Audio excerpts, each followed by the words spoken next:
જો વિદ્યાર્થી મિત્રો, હવે પછી આપણો પ્રશ્ન આવે છે નાટો, સિયાટો અને વોર્સો. વોર્સોએ જે વોર્સો કરાર તરીકે ઓળખાયું હતું કે જે રશિયાએ પોતાનું એક લશ્કરી સંગઠનની રચના કરી હતી, જેનું નામ હતું વોર્સો કરાર.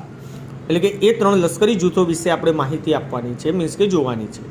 જેમાં પહેલું છે નાટો, જેમાં સોવિયત યુનિયન અને તેના સામ્યવાદને અંકુશિત કરવાના ઉદ્દેશથી એપ્રિલ 1949માં અમેરિકાની પ્રેરણા અને નેતૃત્વ હેઠળ ઉત્તર એટલાન્ટિક મહાસાગરના કિનારે આવેલા પશ્ચિમી લોકશાહી દેશોનું એક લશ્કરી સંગઠન રચવામાં આવ્યું.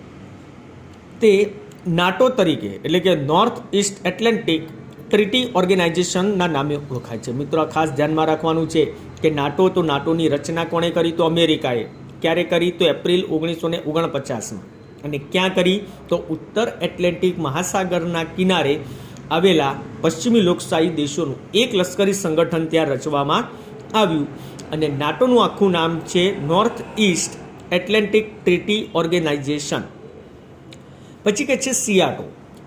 ઇંગ્લેન્ડ અને અમેરિકાએ દક્ષિણ પૂર્વ એશિયાનું સામ્યવાદી વિસ્તાર સામે રક્ષણ કરવા માટે ઈસવીસન 1954માં, જો નાટોની રચના એપ્રિલ 1949માં થઈ, જ્યારે સિયાટોની રચના 1954માં કરવામાં આવી, જેનું આખું નામ છે સાઉથ ઇસ્ટ એશિયાટિક ટ્રીટી ઓર્ગેનાઇઝેશનના નામે લશ્કરી જૂથની રચના કરી. એટલે મિત્રો, આ પણ આપણે ધ્યાનમાં રાખીશું.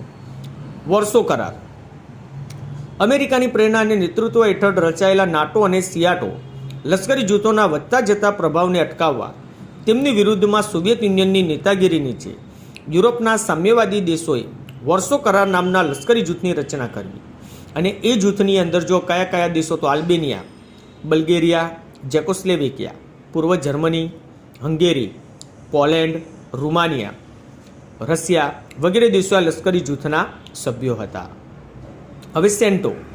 તો ઇંગ્લેન્ડની પ્રેરણાથી મધ્ય પૂર્વમાં અરબ સંઘના દેશોનું એક લશ્કરી સંગઠન રચવામાં આવ્યું. કયા દેશોનું? અરબ સંઘોનું.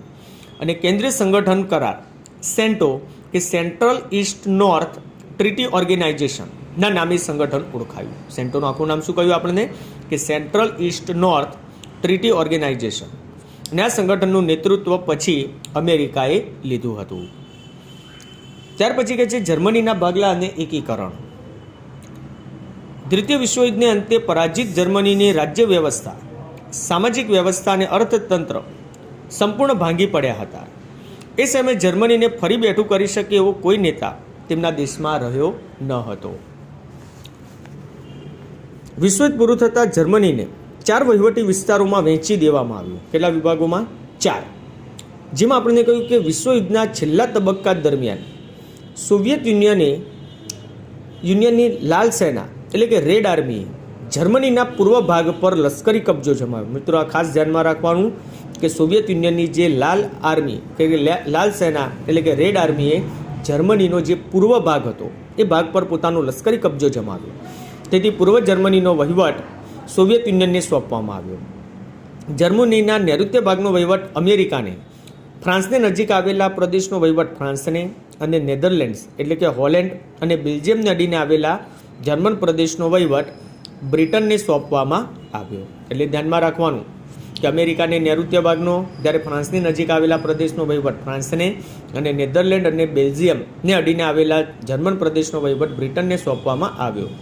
ભૌગોલિક રીતે પૂર્વ જર્મનીમાં આવેલા પાટનગર બર્લિનને પણ 4 વહીવટી વિભાગોમાં વહેંચી દઈ તેના પર 4 દેશોનો વહીવટ સ્થાપવામાં આવ્યો. બરાબર? એટલે આપણે ધ્યાનમાં રાખવાનું અમેરિકા, બ્રિટન, ફ્રાન્સ અને રશિયા. અમેરિકા, બ્રિટન, ફ્રાન્સ અને રશિયા આ 4 દેશો એ જર્મનીનું જે પાટનગર છે બર્લિન એને પણ 4 ભાગોમાં વહેંચી દીધો.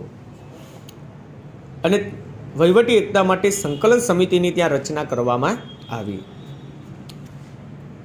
સત્તા જૂથો વચ્ચે અવિશ્વાસનું વાતાવરણ સર્જાતા પૂર્વ જર્મની પરથી પોતાની સત્તા જતી રહેશે એવો ડર સોવિયત યુનિયનને લાગ્યો. તેથી તેને પૂર્વ જર્મનીમાં પોતાના સામ્યવાદી પક્ષની કઠપૂતળા એટલે કે પક્ષની પૂતળા સરકાર સ્થાપી દીધી કે એમના કહ્યામાં રહે તેવી સરકારની ત્યાં રચના કરી. અમેરિકા, ફ્રાન્સ અને બ્રિટને પોતપોતાના વહીવટી અંકુશ નીચેના પશ્ચિમ જર્મનીના પ્રદેશોનું એકીકરણ કરી ફેડરલ રિપબ્લિક ઓફ જર્મનીની રચના કરી. Federal Republic of East Germany આવે છે એની રચના કરી.